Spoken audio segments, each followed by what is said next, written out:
Resident Evil 9, 007 First Light, Neo 3, and Ill. All significant games, but none are more fascinating than the next big open world game, Crimson Desert. Okay, maybe Resident Evil 9 is, but people are more intrigued with if this game can live up to the hype that Pearl Abyss set for it.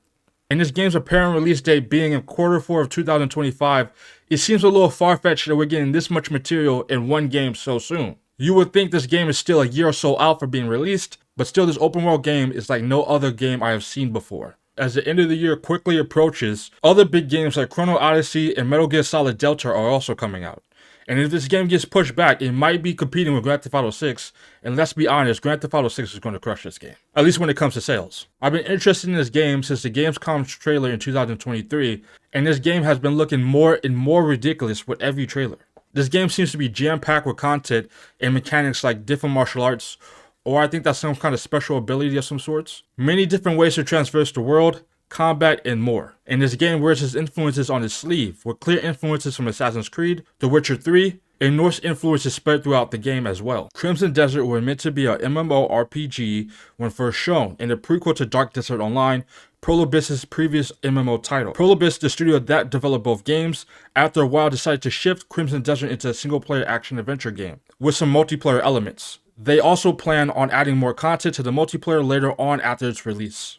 We have been getting mini trailers this year for the game, involving boss battles and some gameplay trailers, and it all looks fantastic. We just hope this game is really what it seems to be, because it kind of seems a little too good to be true. So let's get into this crazy action-adventure RPG-ish game where you can turn into a bird, take a hot balloon ride, and dropkick fools into oblivion. But first, do me a favor and dropkick that subscribe button, and don't forget to like the video. Let's get into it. In this game, you play as Cliff, the leader of a mercenary group called the Greymanes, on the continent of Pywell, which is consumed in war, because the king of the land fell into a coma, causing a power vacuum across the continent. On the continent of Pywell, you will run into many different creatures, and contraptions like this mechanical dragon, and these what I believe to be robots, fierce enemies, and more. In this game, there are other, of course, mercenary groups, and one of these groups is the Black Bears. In the gameplay trailer released, we see the Greymanes and the Black Bears involved in a very intense battle, and after that battle, I can tell you that they're going to be a very important group in this game. Now on to the strangest thing in this game,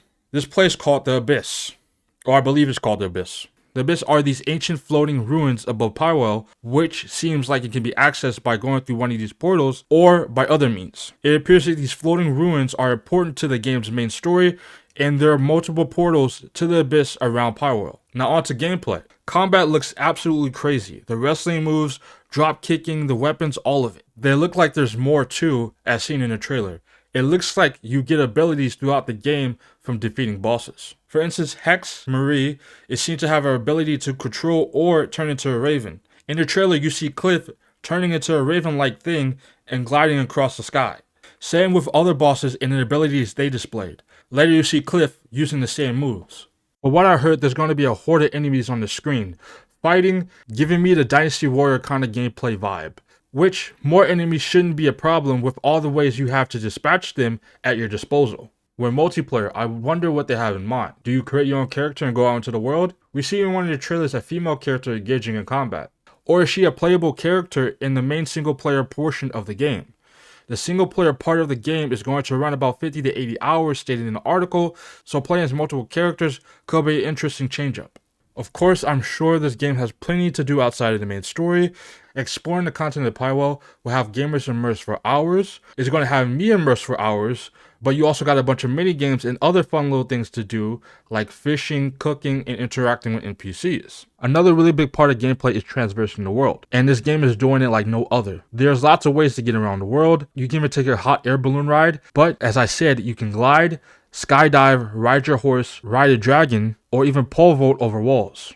That's not really traversing, but it's getting you somewhere. So, moving around a medieval open world game never seemed so appealing before, especially with parkour. As I said, this game wears its influences on its sleeve. The game has lots of ways to move around the world, almost like it's too good to be true. See, I remember another game that was too good to be true, and it was from a big name studio as well. That game was called Cyberpunk, and in late 2019, that game was a fucking doozy. I should know, I'm the one who bought it on launch. And that game was a buggy mess. There's other games that came out and didn't live up to gamer standards either, games like Anthem and etc. And giving into the hype of a game like this can be painful to our wallets, and I feel like Pearl Abyss kind of overdid it with this game, and I just hope we don't get our hopes up for nothing.